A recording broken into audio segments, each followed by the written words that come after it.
The secret island of sleep part 4 the great dream.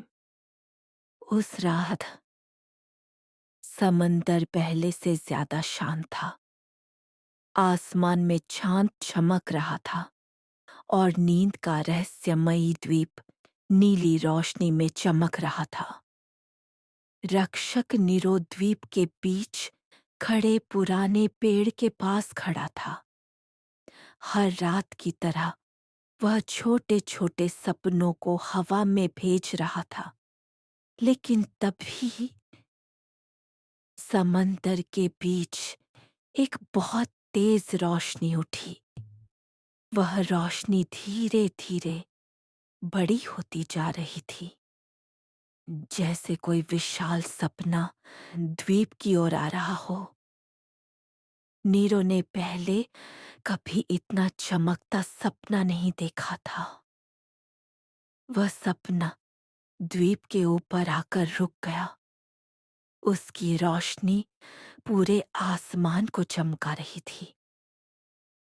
Nero समझ गया, यह कोई साधारण सपना नहीं है, यह एक महान सपना है।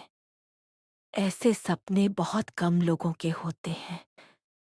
जब कोई इंसान पूरे दिल से कुछ चाहता है तो उसका सपना इतना शक्तिशाली बन जाता है।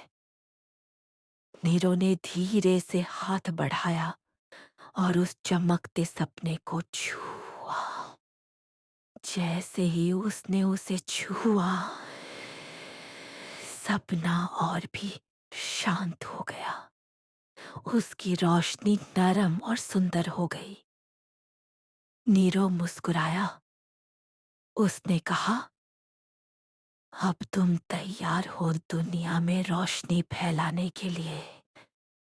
फिर उसने उस सपने को ऊंचे आसमान की ओर भेज दिया। सपना धीरे धीरे आसमान में ऊपर उठ गया और फिर वह एक चमकते तारे में बदल गया। उस रात आसमान में एक नया तारा चमका और कहीं दूर दुनिया में किसी का सपना सच होने लगा। समंदर की हवा धीरे धीरे बह रही थी। द्वीप शांत था और नीरो जानता था, हर रात नए सपने आएंगे। कुछ छोटे होंगे, कुछ खोए हुए, और कुछ इतने बड़े कि पूरी दुनिया को रोशन कर देंगे। लेकिन नीरो को अब भी नहीं पता था कि अगली रात द्वीप पर एक ऐसा सपना आने वाला है जो नींद के द्वीप का सबसे बड़ा रहस्य खोलेगा।